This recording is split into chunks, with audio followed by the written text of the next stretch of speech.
What's up, you guys? Welcome back to the channel. I got an awesome video for you guys today.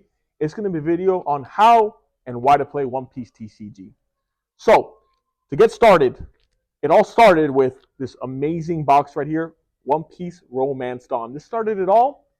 It got everyone onto the TCG, has classic cards that we all know and love, Nami, Luffy, Zoro, and all amazing artworks that I'm going to be showing you guys throughout the video. And we're going to be touching Romance Dawn a lot, but of course we're going to be touching on other sets that have come out, and I'll be informing you guys on that as well. So stick to the video, you guys. I hope you guys, One Piece resonates with you guys as much as it's resonated with me and my card shop. So let's get into it. All right, so I got a couple of cards here for you guys I want to showcase to you guys, so you get an idea of how the cards look. Of course, you can't touch them over the internet, but of course, I want to describe the quality of these cards. Right, this is a Monkey D. Luffy from the newest set, Kingdoms of Intrigue, which I'll be showing you guys. This is a Nami from Pillars of Strength, which I'll be showing you guys. We have a Wanted Luffy. This is a beautiful card, one of my favorite from Pillars of Strength. We have the Charlotte Linlin, another beautiful card that's from the Pillars of Strength. So these are some examples. Throughout the video, we'll be seeing some more. The card stock on these cards is like no other, right? They're very firm. When you touch the card, you really feel the quality. It's not like not to compare to other card games. I don't want to put anything down. I'm just saying some card games are the cards are a little bit flimsier. When it comes to these cards, they're very firm, very very firm. So I love that. Me as a card game player, I like my cards to be firm. It gives you better control, and when you're a collector, it's even a bigger benefit for you guys, for your binders, more durability, all that stuff. So not only is the artwork a bonus, also a plus, the quality is a bonus. So let's touch into a lot of the seal product that Bandai has pushed out. So we got, of course, the Romance Dawn, started it all. Beautiful, beautiful box cover, really makes you feel those classic vibes of the first arc. Beautiful, beautiful box cover. So definitely a big one right there. Hard box to find. We have the set 2, which of course has Ace on it, Luffy's brother. So great option for the second set. They did the Whitebeard as well and the Sakazuki. So beautiful, beautiful, beautiful cover. I like how they do the background very simple. These sets are very simplistic, and that's literally what we want. Simplicity at its finest. Doesn't look too congested on the cover. Of course, the cards themselves don't look too congested as well. So Bandai is doing an awesome job on capturing One Piece in this TCG form. Look at set 4, beautiful cover, very very very clean, very nice. And then we have the Pillars of Strength, very beautiful cover as well, more enemy based. Looks just, I love the coloring on it, like an aqua blue. So beautiful, beautiful, beautiful coloring on that. And then we go into the structure decks. The structure decks help you play the game. They get you started like all the card games do, but in a different and unique way, right? Most of these starter decks, for the most part at this current moment, don't have reprints. So a lot of the cards you need in the structure deck. So it gives you an incentive to go and pick up a deck and pick up a structure deck and fuse it with whatever existing cards you have. So this is a color-based game, so you're going to see a lot of decks with color around it, right? Why is that? That means you're going to be buying a red deck. And don't get too turned off. Don't get too scared. It doesn't mean like, okay, you only have to play red cards. And I'll explain that in a bit for you guys. And this is another example. We have the Monkey D. Luffy, Black deck. This is one of the newer structure decks. Great, amazing deck to fuse with your black strategy. So these are some of the products, and then Bandai does awesome supplies. They make beautiful, beautiful deck boxes. I have my Rebecca deck in here. It's a beautiful, clean. Love the artwork on it. This is a mat with the zones. This is the first official One Piece Bandai mat that has the zones on it. So great item to pick up at your local card shop or local Bandai official card shop. And then, of course, you have other structure decks. We have displayed here in the back. There's a lot of other ones, and then we have future ones coming in, just like we have future booster boxes coming in. As an example, there's this one right here. We have the Japanese one, but the English one is a huge set. This is called One Piece Set 05, Awakening of the New Era. So touches on the Gear 5 moments on the anime, and also just has beautiful classic artworks from Oda himself. So definitely be looking for the English copy. It's going to blow up, and it's going to literally be a crazy part of the market. All right, you guys, so closing out the section of why to play this game, I got all these products displayed out here that we already went over. But this is just one more look through. These are the cards. These are the seal product. Just to give you guys an idea, like I said, how you really see the true beauty of all these products. They're so clean. They just give that like that look of quality, and that's what I love about some card games when they give that look of quality, and it really gets you hyped up to buy it. And a very important part about One Piece, right? Whenever you buy a sealed booster box, you're usually guaranteed 2 alternate art cards, and they're usually textured. So, for example, this is an alternate art Big Mom, Lin Lin, right? You can get her in a normal form, or you can get her in her beautiful form. Not so beautiful, but she's definitely a keeper. So, that's just an example: a regular, super rare, and a alternate art card. And the box always tell you what they bring: 45 commons, 30 uncommons, 26 rares. It tells you right there in the item description, right here. So you guys know it's a breakdown. And then I'm gonna show you guys the creme de la creme, right? Since we're closing it out, we want to go out with a bang. And then we have a manga panel for you guys. This is Sogeking out of the set 3 of Pillars of Strength. And this is a Porges Diaz out of the set 2 of Paramount War. So these are cards, very expensive cards. This is like around 600, this is around 300, around that price range. And they're just very hard cards to pull. I don't even want to get behind the math of how hard it is to pull. We're talking about a couple, 300, 400, maybe 500 packs. So it really gets hard to pull these cards, and it makes it fun. But when you're chasing these, you get other beautiful cards as well. So always, in my opinion, the card game always leaves you happy. It leaves you with a lot of hope when you're opening packs, because you can get a super rare, you can get an alternate art, you can get a leader alternate arts, as we already covered. Beautiful, beautiful cards.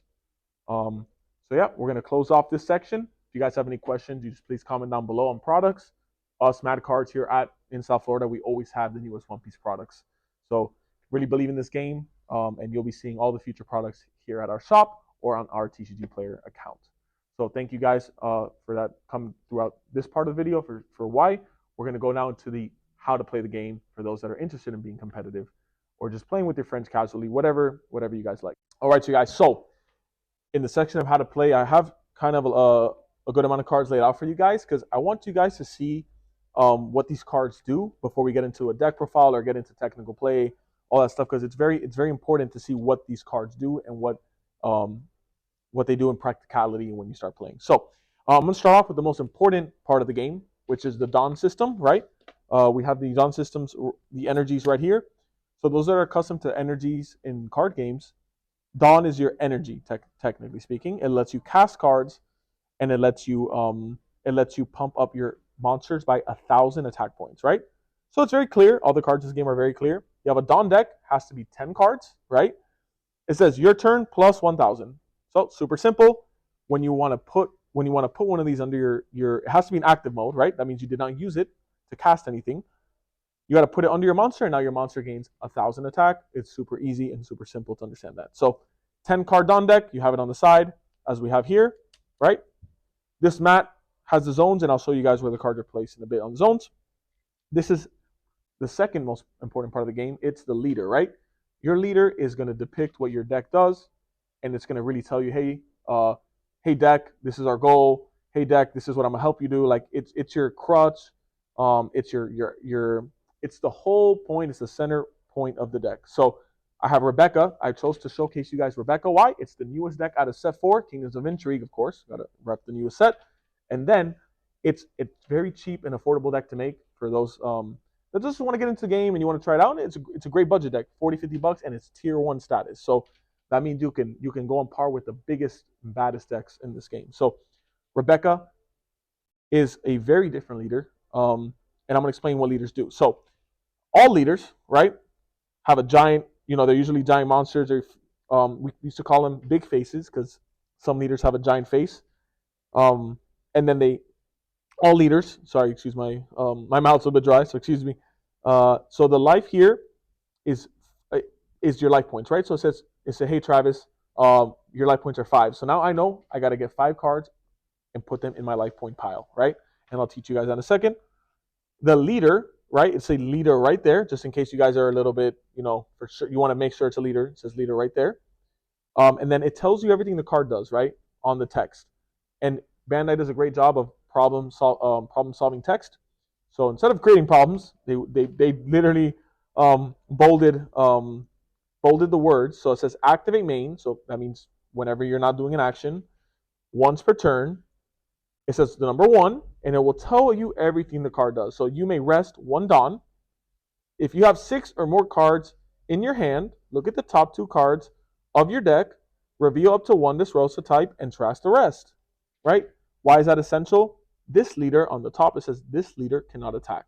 So this is one of the only leaders, some of them don't, that cannot attack, but they balanced it by giving you a resource every turn. And that's the theme of the deck, is trashing. So trashing and adding is kind of like what this is trying to get you, get your deck started and get your deck functioning, right? So amazing card, but I have other leaders here to give you guys examples. Multicolor one, another one that says this can attack. Multicolor, it'll tell you how much life, usually multicolor 4, but this card can attack, so they give you 5, right? Multicolor is, there's other leaders too, but that means you can play both of those colors in your deck. So you achieved a second color to your deck, just like the Rebecca, it says black and blue. So, and then it will always tell you on the bottom what type. This is Alabasta, and then the Rebecca's Dressrosa. This is a regular monocolor leader, right? This is black Rob Lucci. The color, there's a color wheel on the cards, and that will always inform you of the color. So as explaining, cards have a color wheel, and that really basically makes it super easy to what color the card is, just in case the artwork confuses you for some reason, which that I could see that happening. And then you can pen in, some cards will be of clear as day. The little circle is right here, the mana cost is the color of the mana cost is the color of the card. So black, blue. So this is a black and blue deck, right? You can play because your deck has to be 50 cards, right? No max, no minimum, or no more than that. No more than that. So it has to be 50 cards, no more or less than that. So sorry, you guys, it's a lot to explain, so my mouth gets a little dry. So you can only play 50 cards. You can play 49 black cards and 1 blue card. It's up to you, however you guys want to do it. That gives you that creativity in mind. So you guys can, when you deck build, make sure that if it's multicolored, you can put whatever ratios you want, as long as that's something you want to do in your deck building. So I'm going to go a little bit more in depth. Like I said, I have some cards lined up here to show you. This is Izo, right? This Izo, this is one of the boss monsters of my deck. One of them. There's other ones. It always highlight what the card does, right? So when Dawn ×1, that means I have to have a Dawn under him. Give your opponent's character -3. Then it says on play, right? On play means when I play him, right? Super easy.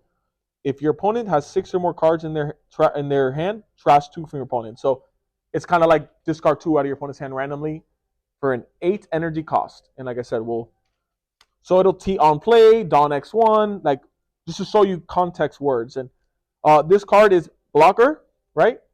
This card says, of course, another important part, cards have counter power on the side. Make sure you always keep in mind the counter power, and I'll explain that in a second, right? Blocker means it can block any attack it likes. So you can attack me for 20,000, 30, this guy's taking that hit. So very important to understand that. Then you have Kiros. Kiros is the essential part of the deck. Like I said, we'll get into that, but it says this character would be KO'd. You may rest your leader. So you would rest your leader in defense mode. Why is that important? This leader never attacks, so it doesn't go to defense mode. So this is showing you like how making sure to read your cards so you know what's going on and what to do and what functions. Make sure you always read your cards. Another card I'll show you is Suru. This is just examples. Suru, right? Has an on-play effect, but it's essential to know it has a 2,000 counter power, right? This is a defensive card. So when you have 1,000 is a lower defensive card, but once you get into 2,000, there's only 1,000 and 2,000 at this current moment. So keep that in mind. That's the main function. This card's amazing because it has 2,000 counter plus it's a blocker for only 3 energy. So it's good to really understand the game. Like defense is very important, plus the mana drop is very important of cards. Aggression is very important. That's why we have the Izo, because it's an aggressive card. It just takes 2 cards out of your opponent. We have a field spell here. So you guys a field spell, right? Field spell is in this deck says if your leader has this Dressrosa type, it's always important to read. They can attack characters on the turn in which they are played. So that means I can attack my opponent's uh type of characters on attack character. So I can literally attack a character that's in defense mode because, like I said, you cannot attack active. Like I will get into, you cannot attack active mode characters. So what it lets you do is, like, for example, Luffy, right? Luffy says this card can also attack active characters. So when you pair these two together, you can now go attack an attack position monster. Why is that? Because the cards let you do that. So like I said, it's very important to read your cards and understand what the cards say so you can move forward with your plays. These are spells. So this is a stage, just so you guys read. Stage, that means a field spell, so it goes next to your leader. These are just regular spell cards. They'll say events, right? Events. We're used to them as like saying spells in other games and magic cards and all that stuff, but this is an event card. So super similar as this a thing. You just cast this and it will give you an effect and it will always tell you. This one says up to one of your Dressrosa type characters gain plus 6,000 attack. If you have 15 or more cards in your trash, that card gains double attack. So they highlight cards. Double attack means you take away 2 life points if you connect an attack. And I'll teach you how to connect an attack. So we have Trueno Bastardo, which is a removal spell. And of course, we have the 3,000 Worlds, which are 2 removal spells. They will tell you what they do, right? Place up to 1 character with a cost of 5 or less at the bottom for a 4 cost. An important note, you guys, keep your eye out for those trigger effects. The cards say trigger. That means when it comes out the life points, it has an effect if you decide to put it to the graveyard. You look at it, and I'll teach you guys, you look at it for a second, you're like, I don't want this, I want to use this card now. You will put it to the graveyard or not, it just goes to your hand. And I'll teach you guys that in a second. But this is just to go over context clues on cards. They're highlighted. Rush cards have a giant little, like the one of Luffy that I showcased to you guys, has a bolded word called rush, right? Rush. So whatever the card entails, it'll bold that important card so you know you're doing stuff correctly. So make sure you read. Important part of learning One Piece. And it's simplicity. You're not reading a giant book. You're not reading a thesaurus. You're just reading simple cards. So with that being said, I am going to demonstrate how we start the game for you guys. All right, you guys. So before we go into the gameplay, I just want to show you my entire deck in its entirety so you guys can build this deck if you're interested in Rebecca. Definitely, it's a great choice to learn the game. Very user-friendly, very powerful, very aggro, very defensive. Everything you want in a deck, this deck contains. So these are the ratios. You guys can get this deck in a lower rarity. This is a maximum rarity form, but there's a lower rarity, just regular SRs, regular rares. Super easy to do. You can come to the shop and do it, or like I said, any shop you find that does One Piece if they have the cards, do it. But if you're in the area, come here and do it. Of course, I can help you out. Super easy.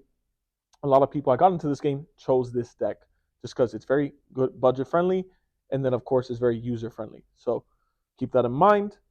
And we have the cameraman. He's going to go over the quantities of the cards and he covered the spells, correct? Covered the spells. All right.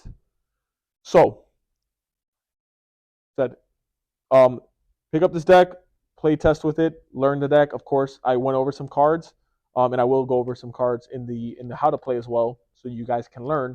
But of course, mastering a deck and learning a deck is a very long, not super long process, but it's something you do have to invest time into. And like I said, we're here at the shop to help you guys do that. And then I'm going to go into the how to play right now. So, and you will learn some of these cards on the how to play, on how to use them as well. So to start off and how you play this game, you need like I said, you need a 50 card deck. So you got a 50 card deck here. You got your leader ready. I like to use a snap on my leader. Makes it look pretty fresh, right? And then important key, leaders go in the middle of your mat, or middle of the field. I would recommend a mat for those that don't know what a mat is. Just a little play mat that helps your cards not get too dirty, keeps them protected from wood or whatever the table surface is. Shuffle your deck. Make sure you shuffle it well. It's not something complicated. However you like to shuffle, pile shuffle, whatever the case may be, just shuffle your deck. So you want to get everything randomized as it is a fair way to play the game. All right, let's play fair. So we're shuffling, super easy. However you feel comfortable, as long as you know it's It's randomized to its best ability. Then whatever, we put everything back, right? Cut, cut, cut. Your opponent gets a deck. They will cut the deck, so maximum fairness. Your deck would go right over here. Sorry, right over here, right? This is the deck area. This is your Dawn area, right? This is your leader. This is the graveyard, which is called the trash. And this is your life point area, right? How many life points we're going to be putting? The leader tells us right there, right? So when you roll the dice, right? We will. So you and your opponent roll the dice. Whoever the winner is gets to choose to go first or second, right? You knowing your deck and knowing matchups and knowing how to play a game, that's on you. In this case, we're going to choose to go first. When you go first, you draw 5 cards in this game. So 1, 2, 3, 4, 5. Beautiful hand, great hand. I am going to keep this hand. Why do I say that? Because you can choose to mulligan. So that means you would put the 5 cards back and draw a new hand, and you have to stick with that hand, folks. So let's say we didn't like this hand, we would have put it back, we would shuffle the deck, and draw a totally new hand. Why I like this hand? Because we have a starter card, which is Rebecca. She searches the top 3 cards of your deck, and you add 1 to your hand and trash the rest. She gets the deck started, just like your other Rebecca, which is the leader. So, like we mentioned, cards always say what type they're on the bottom. So these are all this. Most of my deck is Dressrosa, right? So on the first turn, ladies and gentlemen, you get 1 energy. 1 energy. So you get that 1 energy from your energy deck, and you put it face up in an activated mode, right? Now, we are going to use the effect of our leader, which says tap 1 energy, right? To search, look at the top 2 cards, and you put 1 to your hand that says Dressrosa, and you put the other one to the graveyard. So we completed our leader's ability, right? Throughout the game, after the first turn, right? So starting on the second turn, so whoever's the second turn player gets to draw a 6 card and gets 1 more energy than you. And throughout there, we will all get 2 energies each. So let's say their turn went, they did their thing, turn goes back to you. Very essential to know, this is the refresh phase. Your cards that are rested, they're going to refresh themselves. So let's say this was for some reason rested, you would just go bam and bam. So everything's back to its normal state. Then, like I said, if you're listening, you get 2 more Dawn, right? So we got 2 more energy now. Now we have 3, you guys, right? What do we do with 3? We start playing our cards in a manner that's very efficient. So we have 3, 4, 5, 6, 7 cards in our hand. Rebecca needs us to have 6. Well, we cannot get to 6. Well, we could get to 6, you guys, but then we won't have an energy to use her. So we got to know what we're doing. So this turn, we're going to play the most important card in our deck, which is the Kairos, right? So we're going to tap our energy. Kairos is played. Kairos says you can tap the field spell or the leader to protect him from being destroyed. Why can't he be destroyed most of the time? He's in active mode. You cannot attack active characters, you guys. So make sure you always keep that in mind. You cannot attack active characters. So, and our deck though bypasses that because certain cards, bypass that. Your deck would have to say so. So your opponent does the same thing. They summon a monster, but they try to attack you, and this is where counter ability comes into play. How do you block an attack? With the blocker or with your counter power? If I attack you with my Rob Lucci into your Rebecca, equals, so the attacking equals always wins. So if I'm attacking you and I equal what you have, I will win that battle. So, we didn't put the life points yet. Sorry, your life points are right after you draw. You guys just keep that in mind. The life points are right after you draw. It's always randomized, so life points go right over here. We didn't cover that part. I apologize, but life points go right over here on the life point section. Whenever an attack is connected, you guys, you will just take a life point to your hand if you decide not to counter that, right? So Rob Lucci attacks my Rebecca. Why does Rob Lucci attack my Rebecca? Can only attack on the 3rd turn of the duel. So I went first, my opponent went second. The 3rd turn, from there on out, we can attack with our cards, right? We didn't attack Rebecca because he says this card cannot attack. Keep that in mind, you guys. Read your cards. Be very, very, very, very, be very careful what you do. Make sure you read. So Rob Lucci, giving you an example, attacks my Rebecca. Attacks. I go, me Travis, 5 and 5. I'm choosing a counter. So what do I need? I just need a 1,000 interval. So I'm going to ditch my Orlumbus. Why? What is 1 plus 5? It's 6. And 6 beats 5. So 6,000 has beat 5,000. We get to keep our life points. I, as a player, love to keep my life points. It means later on down the line, your opponent is going to be struggling to win the game. Because when you go to 0 life points, right, that means all the cards are now in your hand that were in your life area. Now your opponent has to land an attack on your leader, and you have to not counter it for the game to be won by the person that is attacking. So if I have 0 life points, to be very clear with you guys, and an attack is landed on a leader, the game is ended unless you win by other means, like other cards, say win the duel by doing this function. Win the duel by doing this function in X and Y. So keep that in mind. And then turn will pass back to me, right? And then you would get 2 more Dawn after that, right? And then you will just keep casting your cards. You keep casting your cards that you can, depending on your mana. And then you keep doing all these functions, trying to attack with your monsters to their leader, right? Until you get to 10 energy. At some point in the game, you will get to 10 energies, right? So 1, 2, 3, 4, 5, 6, 7, 8, 9, 10. And then there's a point in the game, like I said, someone has 0 life points, because 10 is the max energy you can get. So 0 life points, and somebody will end an attack that's not counterable. So keep that in mind. That's the main function of the game and the main point. But like I said, I hope you guys really took into consideration the things I told you, like your energies, when they're active, not used, right? Not used like this. So active is face up, like this, and then use this to the side, right?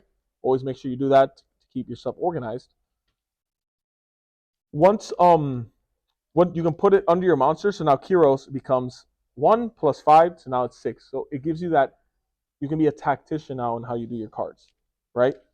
And then, like I said, let's say you have a Treno Bastardo and you have active energy, you can just get 4, right? 4, tap 4, and then now I can activate my Treno Bastardo. The game is very balanced because the energy limits you from just using your whole entire hand. Very good way to balance this game. So Bandai did a great job on that. So these are the simple things about this deck, about this game. Simplicity. As you play and as you practice, you can always ask me on the comments or come to the shop. As you play, you will learn. So don't be too intimidated and don't be scared. It's a very simple game. So that being said, for those that got this far in the video, please subscribe. I appreciate your time. It means the world to me. I want to get a lot of people into this game because it's going in a very, very, very bright direction. They're doing awesome artwork and awesome gameplay. So collectors, players, all of you guys can really resonate with this. With that being said, please comment. Please hit that subscribe button again, and then please look forward to future videos. Any questions, like I said, let me know. And I appreciate you guys if you stuck throughout the video to get to this point. And I hope you learned a lot. So thank you guys, and I'll catch you on the next video.